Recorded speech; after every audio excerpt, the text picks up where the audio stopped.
Corruption in the Philippines is a significant issue that has plagued the country for many years. It is a complex problem with deep roots, affecting various sectors of society and hindering the country's development. Addressing this issue requires a multi-phase approach involving strong political will, effective institutions, public awareness, and international cooperation. By tackling corruption, the Philippines can unlock its potential and build a more prosperous and equitable future. The Philippines is perceived to be one of the most corrupt countries in the world. Of 180 countries, the Philippines ranked 115 in terms of being least corrupt. This means that the country is almost on the top one-third of the most corrupt countries, based on the Corruption Perceptions Index published by Transparency International. It must be noted, however, that CPI measures perception of corruption and is not necessarily the reality of the state of corruption.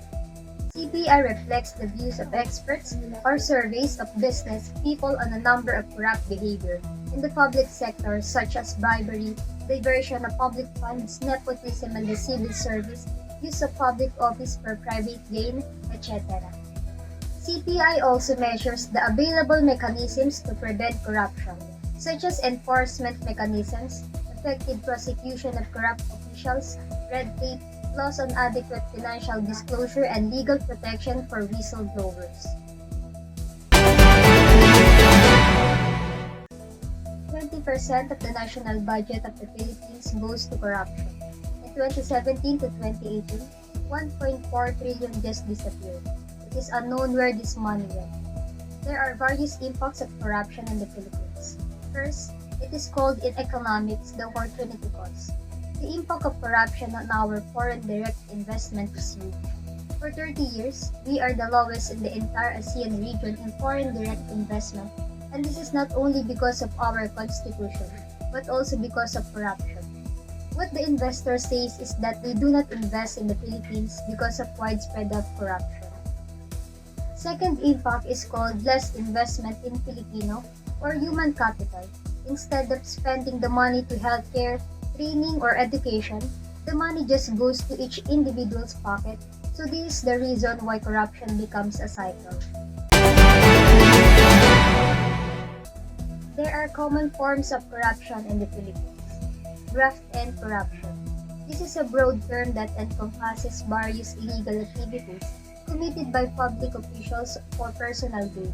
It includes bribery, extortion, embezzlement, and misuse of public funds.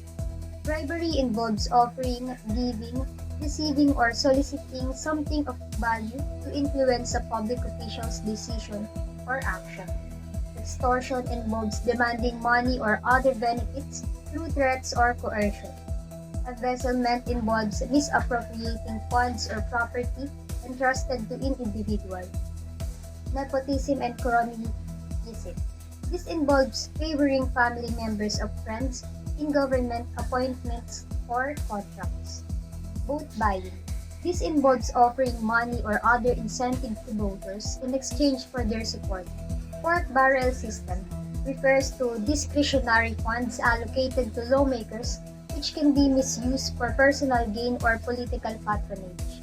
Tax evasion involves avoiding paying taxes through illegal means. Custom corruption. This involves bribery and other corruption practices in customs procedure, such as undervaluing goods or smuggling. These forms of corruption have a significant impact on the Philippines' economy, society, and governance. They hinder development, perpetuate inequality, and erode public trust in government institutions. There are efforts to combat or abolish corruption. Anti-corruption laws. The Philippines has enacted various anti-corruption laws, such as the Republic Act No. 3019, Anti-Graft and Corrupt Practices Act. Anti-corruption agencies. Government agencies like the Ombudsman and the Commission on Audit are tasked with investigating and prosecuting corruption cases. Civil society organizations.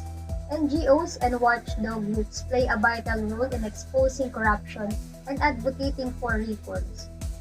International cooperation. The Philippines collaborates with international organizations to combat corruption. Factors hindering the abolishment of corruption. Systematic factors. Weak governance, inefficient, opaque, and unresponsive governance system can create opportunities for corruption. Lack of accountability. When public officials are not held accountable for their actions, corruption can thrive. Ineffective legal system.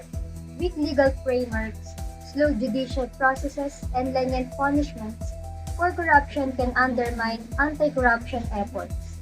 Political will.